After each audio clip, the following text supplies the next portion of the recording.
Bienvenido sur la scène Histoires do BNI. Abonnez-vous car nous publions chaque jour des histoires d'OVNI basées sur des faits réels. Soutenez-nous. Aimez notre chaîne si vous appréciez ce que nous faisons pour vous. De juillet 1947. 21h50.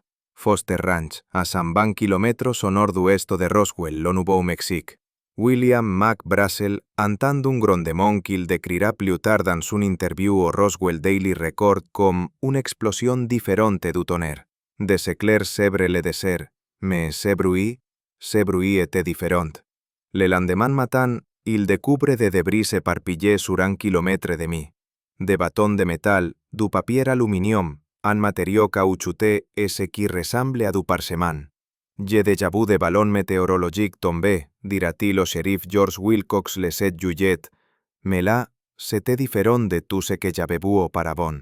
Dans les 72 heures suivantes sa déclaration, le ranch est bouclé par l'armée. Une semaine plus tard, Brazel se rétracte, et un mois plus tard, il cesse complètement d'en parler, jusqu'à sa mort en 1963. La matinée du 3 juillet 1947 était inhabituellement chaude, même pour le désert du Nouveau-Mexique. Le thermomètre sur la véranda du ranch Foster affichait 34 degrés Celsius à 7 heures du matin. McBrazel, le gérant du ranch, sellait son cheval et se préparait pour sa tournée habituelle dans les pâturages. La veille au soir, un orage avait balayé la vallée avec une telle violence que les moutons s'étaient regroupés en une masse compacte et effrayée dans l'enclos. Les animaux se comportaient bizarrement, raconterait-il plus tard à son voisin, Floyd Proctor. Les chevaux ont hennissé toute la nuit, les chiens hurlaient, et au matin, j'ai trouvé 2 moutons morts, sans blessures visibles. Vers 7h30, Brazel découvrit les premiers débris. Ils gisaient en éventail, s'étendant d'une petite colline jusqu'au lit d'un ruisseau asséché. La lumière du soleil se reflétait sur des centaines de morceaux d'un matériau étrange. De l'argent, comme du papier d'aluminium, mais aussi résistant que l'acier. Brazel descendit de cheval et ramassa l'un des fragments. Il était léger comme une plume, décrivit-il plus tard au shérif.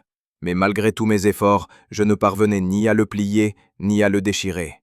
Parmi les débris se trouvaient des bâtons, dont la longueur variait de quelques centimètres à 1 mètre. Certains arboraient d'étranges symboles violets, ni des lettres ni des chiffres, mais quelque chose ressemblant à des hiéroglyphes. Le major Jesse Marcel, officier du renseignement du 509e groupe de bombardement à Roswell, confirmerait plus tard l'existence de ces symboles lors d'une interview en 1978. Je n'ai jamais rien vu de tel. Ils étaient enfoncés à l'intérieur des poutres, comme moulés dans le matériau. Brazel rassembla plusieurs fragments dans un sac et retourna au ranch. Il montra ses trouvailles à sa famille, puis à ses voisins, les Proctor. Floyd a dit que ça pourrait être quelque chose du gouvernement. Se souviendra plus tard Bill, le fils de Brazel, alors âgé d'11 ans. Papa a décidé d'attendre quelques jours, peut-être que quelqu'un viendrait le chercher. Mais personne ne vint. Le 5 juillet, Brazel se rendit à Corona, la ville la plus proche, à 32 km du ranch, où il entendit parler de soucoupes volantes dans un bar local. Les journaux de tout le pays regorgeaient d'articles faisant état d'objets étranges dans le ciel. Le 24 juin, le pilote Kenneth Arnold aperçut 9 objets en forme de disque au-dessus du mont Rainier dans l'État de Washington, déclenchant une vague d'observation d'OVNI à travers l'Amérique. « J'en ai peut-être trouvé un », pensa Brazel. Dimanche 6 juillet. Brazel retourne sur les lieux du crash, cette fois avec sa femme, son fils et sa fille. Il ramasse d'autres débris. Margaret Brazel racontera plus tard. Papa était inquiet. Il a dit qu'il sentait quelque chose d'anormal. Ça sentait bizarre, comme de l'ozone après un orage, mais plus fort, avec un goût métallique dans la bouche. Lundi 7 juillet 1947, 9h. McBrazel entre dans le bureau du shérif du comté de Chavez à Roswell, portant une caisse de débris. Le shérif George Wilcox, vétéran de la Première Guerre mondiale, examine les étranges fragments. « J'ai vu beaucoup d'épaves d'avions en France », confiera-t-il plus tard à sa femme, Inez. Mais là, c'était différent. Les matériaux étaient d'un autre monde. Wilcox appelle immédiatement la base aérienne de Roswell, où se trouve le 509e groupe de bombardement, la seule unité au monde équipée de bombes atomiques. Le major Jesse Marcel, chef du renseignement, prend l'appel. Le colonel William Blanchard, commandant de la base, ordonne à Marcel de se rendre immédiatement au bureau du shérif. 10:30. Marcel examine les décombres au bureau du shérif. Son visage, selon la secrétaire du shérif, est devenu blanc comme la craie. Il ordonna a un shérif adjoint de boucler le bureau et d'en interdire l'accès à tous. Puis il appelle Blanchard. Monsieur, vous devez voir ça, tout de suite. On sort. Le colonel Blanchard arrive, accompagné du capitaine Sheridan Cavit du contre-espionnage. Il s'examine les débris pendant une demi-heure. Blanchard ordonne à Marcel et Cavit de se rendre immédiatement au ranch de Foster avec Brassel et de ramasser tous les débris. Chaque morceau, insiste-t-il, et personne ne doit le savoir. Mais il était trop tard pour le secret. Frank Joyce, animateur radio à KGFL, avait déjà interviewé Brassel par téléphone. Il m'a dit qu'il avait trouvé quelque chose d'étrange. Se souvenait Joyce lors d'une interview en 1998. Il a dit que ce n'était ni un avion, ni un ballon météo. C'était autre chose. Il y avait de la peur dans sa voix. Marcel, Cavit et Brassel se mettent en route pour le ranch. Le trajet dure 3 heures sur des chemins de terre poussiéreux. La température grimpe jusqu'à 40 degrés Celsius. Un silence tendu règne dans la voiture. Marcel n'arrêtait pas de me demander à quelle heure exacte j'avais entendu l'explosion, confiera plus tard Brassel à son fils. Et s'il y avait d'autres témoins, 14h30, ils arrivent sur le lieu du crash. Ce que voient Marcel et Cavit les arrête net. Le champ de débris s'étend sur 1 kilomètre de long et environ 60 mètres de large. Des milliers de fragments scintillent sous le soleil de midi. On aurait dit que quelque chose avait heurté le sol à un angle aigu et avait rebondi, décrira plus tard Marcel à son fils, Jesse Jr. Les agents commencent à ramasser les débris. Marcel découvre que certains morceaux de matériaux possèdent des propriétés inhabituelles, de fines feuilles de métal indéchirables et ininflammables. Une fois froissées, elles se redressent sans se froisser. Des poutres d'un matériau semblable au balsa, mais aussi dur que l'acier, impossibles à briser ou acier. J'ai pris un mas dans le hangar, raconte Brassel, et j'ai frappé une poutre. La masse a rebondi, et la poutre n'a même pas été entaillée. Marcel est devenu pâle et m'a dit d'arrêter. 16 heures. Un autre groupe de soldats arrive sur le lieu à bord de 3 camions. Ils commencent à ramasser méthodiquement chaque fragment, ratissant le sol à l'aide de râteaux. Le sergent Robert Porter, qui a participé à l'opération, témoignera plus tard. On nous a ordonné de ramasser chaque fragment. Nous avons tamisé les sables pour être sûrs de ne manquer aucun fragment. Le soir, la plupart des débris ont été chargés dans des camions. Marcel en emporte quelques morceaux dans sa voiture. Je voulais les montrer à ma femme et à mon fils, admet-il des années plus tard. Je savais qu'ils voyaient quelque chose d'historique. 20h30. Marcel passe chez lui en route pour la base. Il réveille son fils de 11 ans et lui montre les débris éparpillés sur le sol de la cuisine. Jesse Marcel Jr. se souviendra de cette nuit toute sa vie. Mon père disait que ça ne venait pas de la terre. Il y avait des symboles sur certaines poutres, des formes géométriques violettes et roses. Quand je tenais la feuille de métal, elle était froide au toucher, malgré la chaleur. Violette Marcel, l'épouse du major, raconterait plus tard à un voisin « Jesse était plus enthousiaste que jamais. Il disait que cela changerait le monde. Mais il y avait de la peur dans ses yeux. Une vraie peur. » Mardi 8 juillet 1947, 6 heures. Le colonel Blanchard convoque une réunion d'urgence. Le major Marcel, le capitaine Cavit, le chef de la sécurité de la base, le major Edwin Isley et l'officier des relations publiques, le lieutenant Walter Ott, sont présents. Blanchard prend une décision qui restera dans l'histoire comme l'un des plus grands mystères du XXe siècle. 11 heures. Le lieutenant Ott publie un communiqué de presse aux journaux locaux, dicté personnellement par Blanchard. De nombreuses rumeurs concernant un disque volant sont devenues réalité hier lorsque le Bureau de renseignement du 509e Bomb Group, 8th Air Force, Roswell Army Air Base, avec l'aide d'un éleveur local et du bureau du shérif du comté de Chaves, a obtenu possession du disque. La nouvelle fait l'effet d'une bombe. Les téléphones de la base et du bureau du shérif sont sans arrêt. La station de radio KGFL de Roswell interrompt ses émissions pour un bulletin d'information de dernière minute. À midi, l'histoire fait le tour du monde. L'armée capture une soucoupe volante, titré les journaux de Londres à Tokyo. Mais la panique s'installe au quartier général de la 8e Force aérienne à Fort Worth, au Texas. Le général de brigade Roger Rame, commandant de la 8e Force aérienne, est furieux. Il interpelle immédiatement Blanchard. Mais qu'est-ce que tu fous? Tu te rends seulement compte de ce que tu as fait? 12h30. Marcel reçoit l'ordre de voler immédiatement vers Fort Worth avec l'épave. Avant le décollage, il pénètre dans le hangar où sont entreposés les fragments récupérés. Le soldat de première classe Robert Shurkey, de service à l'entrée, témoignera plus tard. Je les ai vus charger l'épave dans le B-29. Certains morceaux avaient la taille de table de salle à manger. Le matériau était différent de tout ce que j'avais vu. Ni aluminium, ni acier. Quelque chose d'autre. 14 heures. L'avion transportant Marcel et l'épave atterrit à Fort Worth. Le général Ramey en personne l'accueille. Selon le sergent Robert Porter, qui escortait la cargaison, le général était furieux. Il criait si fort sur Marcel qu'on pouvait l'entendre à travers la porte fermée. 15h30. L'une des conférences de presse les plus étranges de l'histoire de l'aviation militaire américaine commence. Le général Ramey pose devant les photographes avec les restes d'un ballon météorologique, affirmant que c'est ce qui a été retrouvé à Roswell.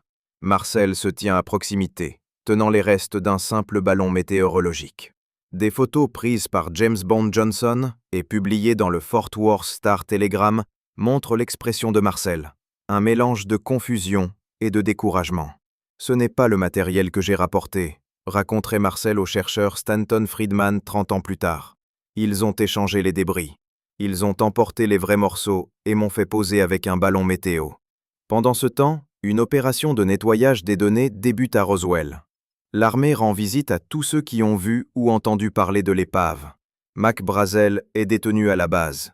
Il y passera 1 semaine. À son retour, il sera transformé. Papa a changé, se souvient son fils Bill. Il ne parlait plus jamais de ce qu'il avait découvert.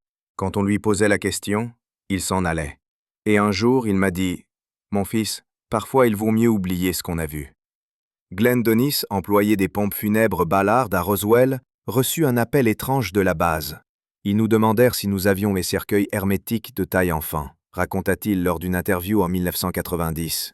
3 ou 4, et quelle était la meilleure façon de préserver des corps restés dans le désert pendant des jours? J'ai cru à un accident d'avion.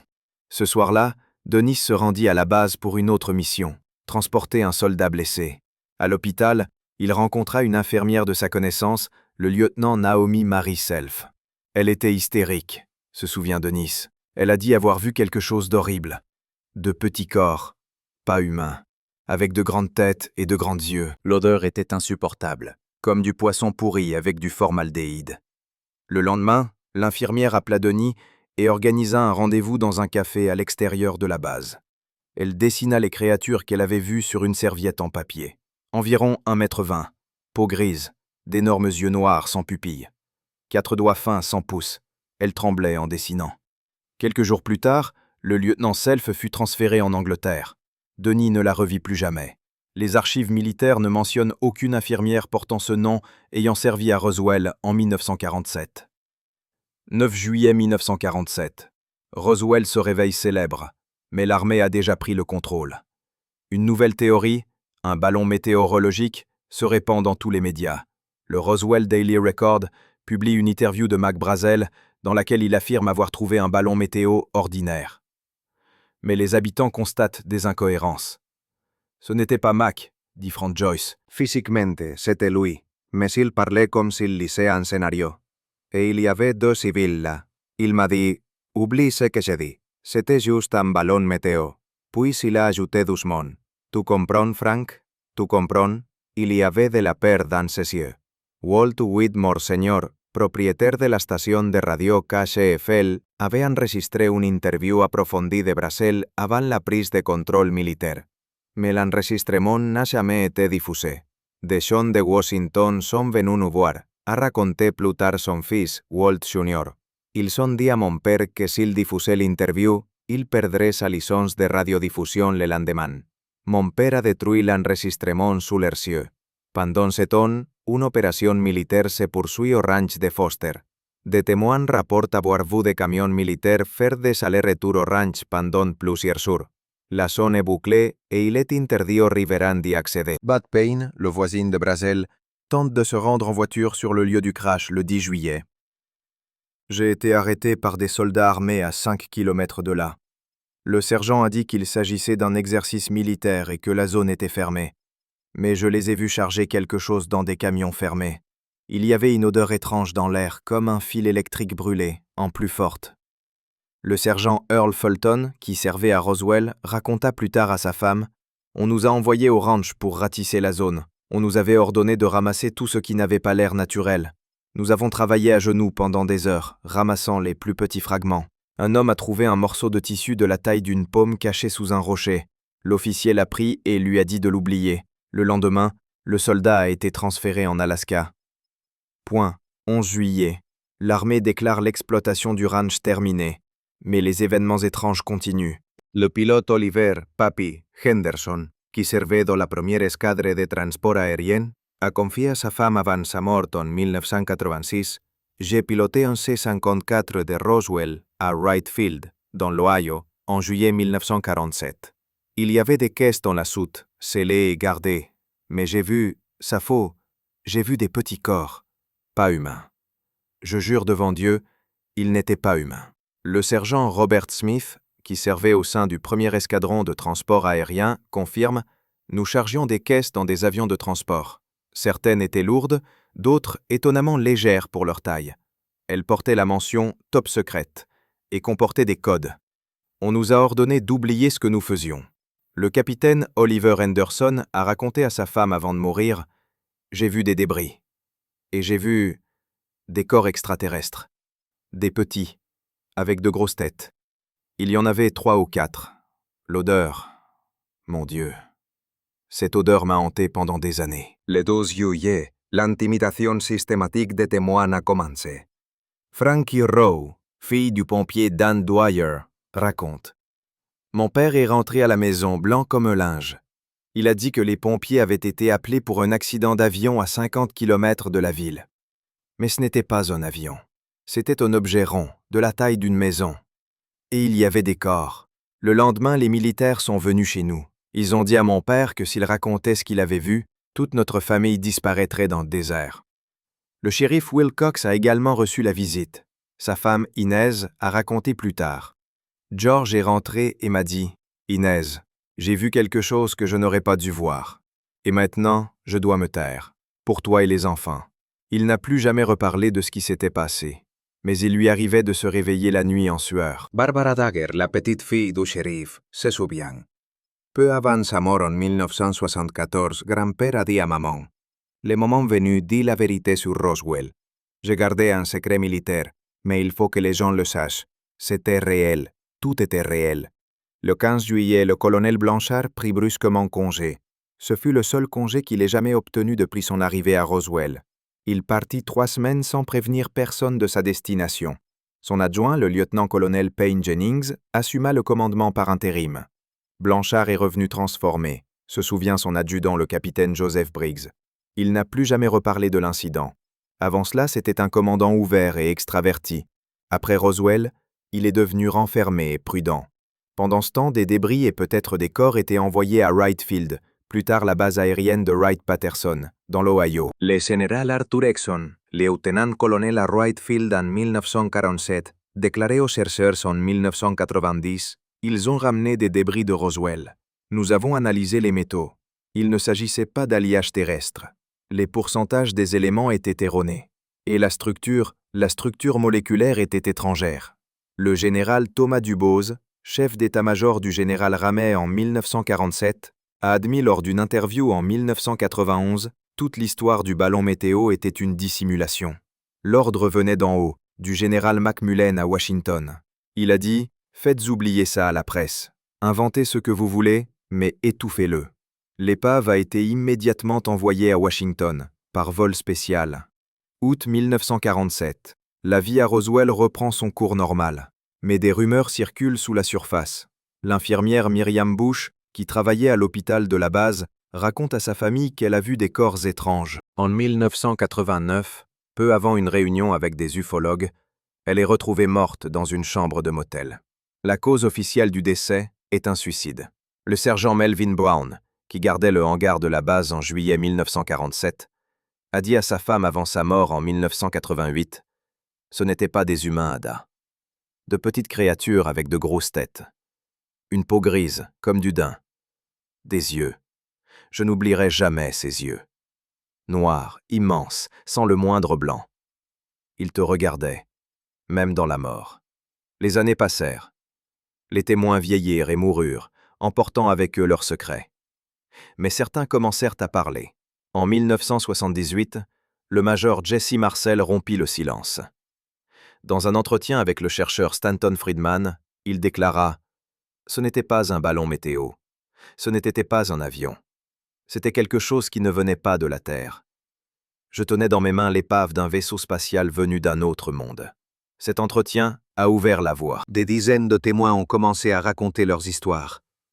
Walter Ott, ancien porte-parole de la base, a confirmé. Le communiqué de presse concernant le disque volant était authentique. Nous avons bel et bien trouvé quelque chose. Puis l'ordre de tout nier est arrivé. En 1994, le député du Nouveau-Mexique, Stephen Schiff, a exigé que le Pentagone déclassifie les documents de Roswell. Le Bureau de la comptabilité générale a mené une enquête. Résultat, tous les dossiers administratifs de la base aérienne de Roswell pour la période allant de mars 1945 à décembre 1949 ont été détruits sans explication. Cette mesure constituait une violation de toutes les réglementations militaires en matière de conservation des archives. L'armée a avancé une nouvelle théorie. Les débris appartiendraient au projet secret Mogul, un programme visant à surveiller les essais nucléaires soviétiques à l'aide de ballons à haute altitude. Cependant, les vétérans du project Mogul affirment que les équipements ne correspondent pas aux descriptions des témoins. Le professeur Charles Moore, qui a dirigé les lancements de ballons Mogul au Nouveau-Mexique, a déclaré « Nous avons utilisé des ballons météorologiques standards, attachés ensemble. Aucun matériau étrange, aucun hiéroglyphe, et certainement aucun métal indestructible. » En 1997, à l'occasion du 50e anniversaire de l'incident, l'armée a publié un rapport intitulé « Roswell, affaire classée, une nouvelle explication concernant les corps ». Il s'agissait de mannequins anthropomorphes utilisés pour des tests de parachute. Le problème, ces tests n'ont commencé qu'en 1953, 6 ans après Roswell. Dans son livre de 1997, Le jour après Roswell, le colonel à la retraite Philippe Corso affirme avoir travaillé sur les débris de Roswell dans les années 1960. Il affirme que les technologies issues de l'étude des débris ont conduit au développement de circuits intégrés, de fibres optiques et de dispositifs de vision nocturne. Le Pentagone nie toutes ces affirmations. 2011. Une note du FBI du 22 mars 1950, connue sous le nom de note de Guy Hotel, est déclassifiée. Un agent du FBI rapporte las director J. Edgar Hoover, un informateur de l'armée de l'air a déclaré que trois prétendus sucupes volantes avaient été découvertes las Nouveau-Mexique. Els étaient décrites com des objets circulaires à centre surelevé, d'environ 15 mètres de diamètre. Chacuna contenait trois corpos, de forme humanoïde mais mesuren seulement 90 mètres de haut, revêtus d'un tissu métallique à la texture très fine. Dans son livre de 2011, Son 50 ans, Annie Jacobsen a avancé la théorie selon laquelle l'objet de Roswell était un avion soviétique transportant des enfants génétiquement modifiés, un complot inspiré par Staline visant à semer la panique aux États-Unis. Cette théorie a été rejetée par la plupart des chercheurs, la jugant encore moins crédible que la théorie extraterrestre. En 2013, la CIA a déclassifié des documents sur l'existence de la zone 51, mais n'a rien dit sur Roswell. L'ancien agent de la CIA, Chase Brandon, a déclaré lors d'une interview. Il y a une boîte dans les archives de la CIA intitulée Roswell. Je l'ai vu, et il n'avait rien de terrestre. Décembre 2017. Le Pentagone confirme l'existence d'un programme secret de recherche sur les ovnis doté de 22 millions de dollars. Le programme avancé d'identification de menace aérospatiale. Luis Elizondo, qui a dirigé ce programme, déclare: Il existe des preuves irréfutables que nous ne sommes pas seuls dans l'univers. 2020. Le Pentagone publie officiellement 3 vidéos d'OVNI filmées par des pilotes de l'US Navy. Les objets présentent des caractéristiques de vol impossibles avec la technologie terrestre connue. En lien avec Roswell, l'armée refuse de commenter. Juin 2021. Le directeur du renseignement national américain présente au Congrès un rapport détaillant 144 observations d'OVNI par des pilotes militaires depuis 2004. Un seul a été expliqué. Les son 43 autres demeurent mystère.